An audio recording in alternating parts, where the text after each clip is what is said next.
Hello everyone. देखिए अब boys law की बात करेंगे हम। देखो बॉयज़ लॉ क्या कहता है किसी भी गैस में जो वॉल्यूम होगा आपके पास वो इन्वर्सली प्रोपोर्शनल होगा किसके, प्रेशर के।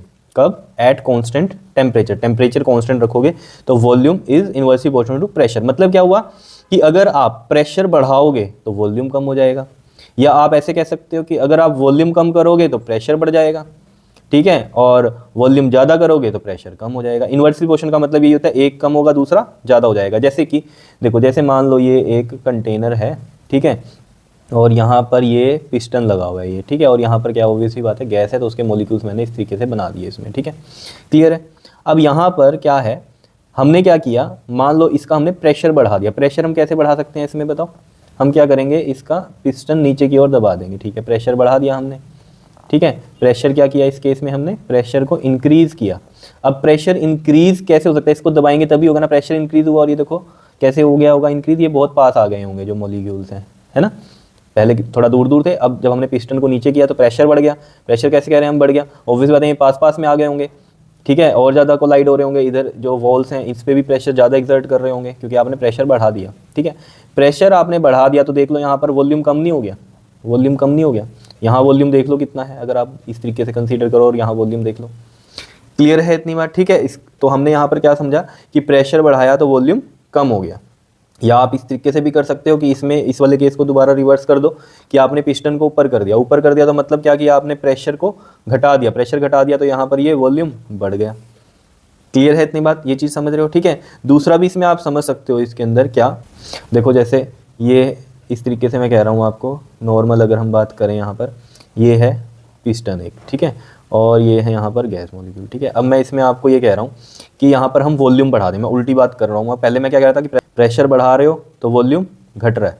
ठीक है, प्रेशर बढ़ा रहे हो तो वॉल्यूम घट रहा है, और अगर आप प्रेशर को कम कर रहे हो तो वॉल्यूम बढ़ रहा है। प्रेशर को कम कर रहे हो तो वॉल्यूम बढ़ रहा है। अब मैं वॉल्यूम से कंसीडर करूँगा। देखो अगर ये है हमारे पास, तो अब मैं क्या कर रहा हूँ इसमें, मान लो वॉल्यूम को क्या कर रहा हूँ, बढ़ा रहा हूँ। वॉल्यूम को मैं कैसे बढ़ा सकता हूँ, देखो इस तरीके से भी समझ सकते हैं हम। मैंने क्या किया, पिस्टन को ऊपर कर दिया। ठीक है, पिस्टन को ऊपर कर दिया तो ये मॉलिक्यूल्स क्या हो जाएंगे, दूर दूर हो जाएंगे तो प्रेशर कम होगा। ऐसे भी समझ सकते हो, एक ही बात है। ठीक है ना, तो इस केस में हमने क्या किया, वॉल्यूम को बढ़ा दिया तो प्रेशर कम हो गया। क्लियर है? मतलब इन्वर्सली की कहानी समझो, एक चीज़ कम तो दूसरी ज़्यादा होगी, लेकिन ये होगा कब, कांस्टेंट टेम्परेचर की कहानी कह रहा है ये। ठीक है, कांस्टेंट टेम्परेचर पर बोल रहा है ये आपको। तो यहाँ से देखो एक रिलेशन क्या बन जाएगा हमारे पास कि यहाँ से जो v अगर मैं इक्वल टू करूँ तो ये कांस्टेंट अपॉन में p आ जाएगा, और p इधर जाएगा तो P V is equal to में क्या आ जाएगा, कांस्टेंट आ जाएगा। अगर आपको आइडियल गैस इक्वेशन याद है ना, तो P V is equal to में nRT होता है। ये नंबर ऑफ मोल्स कांस्टेंट होते हैं, ये क्या होता है हमारे पास, यूनिवर्सल गैस कांस्टेंट। और टी भी अगर हम टेम्परेचर अब यहाँ पर कांस्टेंट कर दिया तो P V is equal to में कांस्टेंट हो गया। ठीक है, P V is equal to में कांस्टेंट का मतलब यहाँ पर पता क्या होता है, यहाँ पर इसका मतलब ये होता है कि P one V one is equal to में होगा पी टू वी टू। इसका मतलब ये है, जैसे इसी कहानी से समझो कि जैसे मान लो यहाँ पर हम कह रहे हैं कि वॉल्यूम जो है वो उसकी वैल्यू है 5 और प्रेशर की वैल्यू है 2। ठीक है, तो ये पी वन वी वन हो गया हमारा। ठीक है, पी वन वी वन हो गया, तो ये 2 इंटू में 5 कितना आ रहा है, 10 आ रहा है। ठीक है, अब यही चीज़ मैं यहाँ पर कह रहा हूँ आपको। ठीक है, यहाँ पर क्या हो गया कि जो वॉल्यूम है वो कम हो गया। मान लो वॉल्यूम हो गया 2 और प्रेशर हो गया 5। ठीक है, तो यहाँ पर भी जो वैल्यू आएगी वो क्या होगी बताओ, 5 इंटू में 2 10 ही हो जाएगी। तो देख लो 10 इसमें भी आ रहा है इसमें भी आ रहा है। तो P2V2 जब हमने करा तो ये 5 इंटू में 2 हुआ, ये भी कितना आया, 10 आया। थोड़े से ना पिक्सल साफ़ कर लिया करो, कई बच्चों को होता है कि साफ़ नहीं दिखता है। तो यहाँ पर आप देखना आपकी जो यहाँ पर देखना आप सेटिंग्स में जाके, तो वीडियो के ना पिक्सल्स चेंज हो जाते हैं, तो वो आप 720 पिक्सल कर लिया करो या 480 पिक्सल कर लिया करो।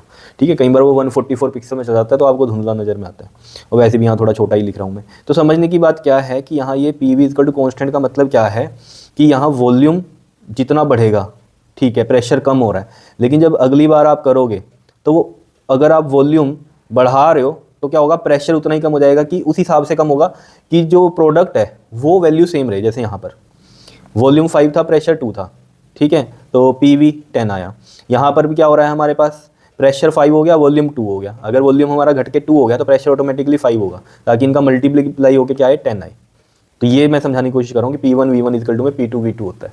ठीक है जी, क्लियर कट बात समझ में आनी चाहिए आपको। अब ये यहाँ पर ग्राफ इसका बनाया हुआ है, सिंपल सा है आपके पास, ऑब्वियस सी बात है। यहाँ पर देखो आपने वॉल्यूम आप क्या कर रहे हो, घटा रहे हो। अगर वॉल्यूम घटा रहे हो, देखो इस साइड जाओगे तो वॉल्यूम घटेगा, तो यहाँ पर क्या हो रहा है, प्रेशर बढ़ रहा है। या ऐसे समझ लो प्रेशर घट रहा है, नीचे की तरफ आओ यहाँ से ऐसे, तो ये नीचे की तरफ घटेगा ना, प्रेशर ऐसे घट रहा है, लेकिन इस साइड जा रहे हो आप तो वॉल्यूम बढ़ रहा है। ठीक है, अगर इस डायरेक्शन में देखोगे प्रेशर घट रहा है, वॉल्यूम बढ़ रहा है, लेकिन अगर ऐसे देखोगे तो क्या हो रहा है, वॉल्यूम घट रहा है और प्रेशर बढ़ रहा है। ठीक है ना। अगर आपको थर्मोडायनेमिक्स वाले में याद हो ना, वो एरो बनते थे। ठीक है, यहाँ पर दोनों चीज़ हम समझा रहे हैं, एक्सपेंशन और कौन से कंप्रेशन वाले। अगर एक्सपेंशन का केस होता है तो हम एरो ऐसे लगा देते हैं कि यहाँ पर एक्सपेंशन हो रही है, मतलब वॉल्यूम बढ़ रहा है, प्रेशर कम हो रहा है। ठीक है, और एरो ऊपर लगा देते हैं तो हम कहते हैं कंप्रेशन हो रहा है, कंप्रेशन में वॉल्यूम कम होता है, वॉल्यूम कम हो रहा है, प्रेशर बढ़ रहा है, अगर याद हो आपको। ठीक है, अब इसी में ही ना एक इसका डायग्राम इस तरीके का भी बनता है कि स्ट्रेट लाइन बन जाता है। ये कब बनता है, जब पी में और 1/v के बीच में ग्राफ, क्योंकि अगर आप यहाँ पर देखोगे v inversely proportional to p, या फिर इसको ही मैं क्या लिख सकता हूँ, p is inversely proportional to v, एक ही बात है। तो यहाँ पर अगर आप देखो p जो है, मैं ऐसे बोल सकता हूँ डायरेक्टली प्रोपोर्शनल है 1/v के, तो डायरेक्टली प्रोपोर्शनल का साइन ऐसे बढ़ता है कि ये क्वांटिटी अब 1/v हो गई, कि ये बढ़ रही है तो ये भी बढ़ रही है, v घट रहा है लेकिन 1/v बढ़ रहा है। ठीक है, ये तो समझ सकते हो ना आप या नहीं। अगर हम कह रहे हैं p बढ़ रहा है और v घट रहा है तो 1/v तो बढ़ रहा है। देखो कैसे इस चीज़ को समझो, देखो जैसे मैं कह रहा हूँ 1/2 है v, ठीक है, तो और एक बार 1/v है 1/5, ठीक है, तो वॉल्यूम तो बढ़ रहा है। ठीक है, अगर मैं यहाँ पर कहूँ, ठीक है, या मैं ऐसे समझा दूँ आपको कि 1/2 है, तो यहाँ पर वॉल्यूम क्या हो रहा है, घट रहा है।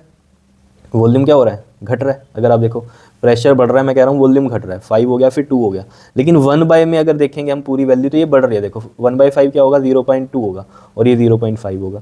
1/, में अगर हम कर रहे हैं तो वो ऑल ओवर वैल्यू बढ़ रही है, समझ रहे हो ना।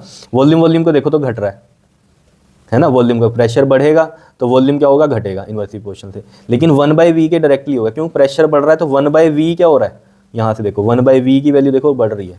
बात समझ में आ रही है आपके, दोबारा समझ लो, p अगर बढ़ता है तो v कम होता है, हम कह रहे हैं, ठीक है, v हमने कहा कि कम हो रहा है, पहले 5 था फिर 2 हो गया, लेकिन ये ऑल ओवर देखो 1/5 और 1/2 वाली वैल्यू क्या हो रही है, बढ़ रही है। ये देखो 0.2 0.5, तो वो चीज़ बताइए कि अगर 1/v के करेंगे तो हम डायरेक्टली आएगा। अब ऐसा क्यों होता है, अब कई बार ना पेपर में क्या होगा, आपको मान लो टिक मार्क करने के लिए आया, डायग्राम दिया हमें बॉयज़ लॉ के, ठीक है, तो उसमें क्या होगा, जैसे ये वाला डायग्राम भी बना दिया और यहाँ भी 1/v कर दिया और यहाँ भी 1/v कर दिया ऐसे, तो अगर ये डायग्राम ना बनाओ, हम यही समझें सिर्फ, तो आप इस चीज़ को देखोगे और नीचे देखोगे कि 1/v है तो इसे टिक मार्क कर दोगे कि ऐसे है, लेकिन अगर ये 1/v हो जाएगा तो ऐसे स्ट्रेट लाइन बनेगा।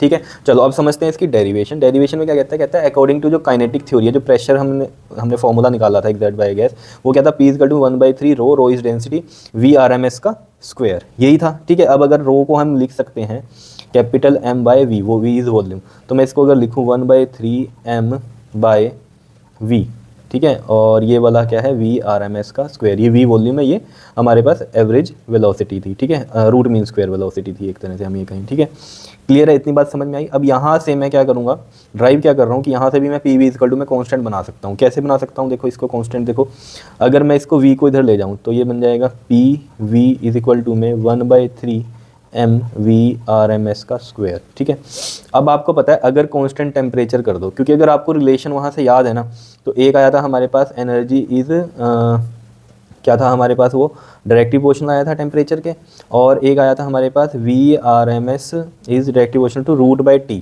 √/T को भी मैं सोल्व कर सकता हूँ कि V RMS का square directly proportional to T, square कर दो दोनों साइड तो ये स्क्वायर रूट कट जाएगा, तो ये बचेगा, है ना। तो यहाँ से अगर आप देखोगे 1/3 जो है वो कांस्टेंट है, मास भी कांस्टेंट है हमारा, V RMS स्क्वायर कांस्टेंट हो जाएगा इसके अकॉर्डिंग। अगर हमारा क्या हो जाए, टेम्परेचर कांस्टेंट हम यहाँ पर लें तो V RMS वाला भी क्या हो जाएगा, कांस्टेंट हो जाएगा। या मैं ऐसे बोल सकता हूँ, देखो यहाँ पर लिखा हुआ है मैंने, ये देखो एट कांस्टेंट टेम्परेचर जो काइनेटिक एनर्जी है वो कांस्टेंट हो जाती है, क्योंकि अगर टेम्परेचर के डायरेक्टली प्रोपोर्शनल और टेम्परेचर कांस्टेंट हो गया तो ये भी कांस्टेंट हो जाएगी चीज़। या फिर ऐसे कह लो कि V RMS स्क्वायर जो है वो कांस्टेंट हो जाएगा, बिकॉज ये भी डायरेक्टली प्रोपोर्शनल टू T है, T कांस्टेंट होगा तो ये भी कांस्टेंट हो जाएगा। तो अगर ये कांस्टेंट हो गया यहाँ से, ठीक है ना, अगर ये चीज़ क्या हो गई, कांस्टेंट हो गई, तो हम इस पूरी टर्म को कांस्टेंट बोल सकते हैं कि नहीं बोल सकते, बताओ।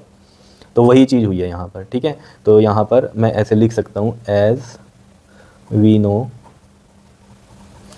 V RMS square is directly proportional to T होता है, तो कांस्टेंट टेम्परेचर पे क्या होगा, ये हमारे पास कांस्टेंट हो जाएगा। ठीक है, काइनेटिक एनर्जी कांस्टेंट लिखनी है लिखो, नहीं तो ये लिखो V RMS स्क्वायर कांस्टेंट हो जाएगा। तो ऑब्वियस सी बात है ये पूरी टर्म क्या हो जाएगी हमारी, कांस्टेंट। तो PV इक्वल टू में कांस्टेंट होता है, ये हमने प्रेशर वाले फॉर्मूले से भी बता दिया, तो ये प्रूव करता है हमारा बॉयस लॉ को।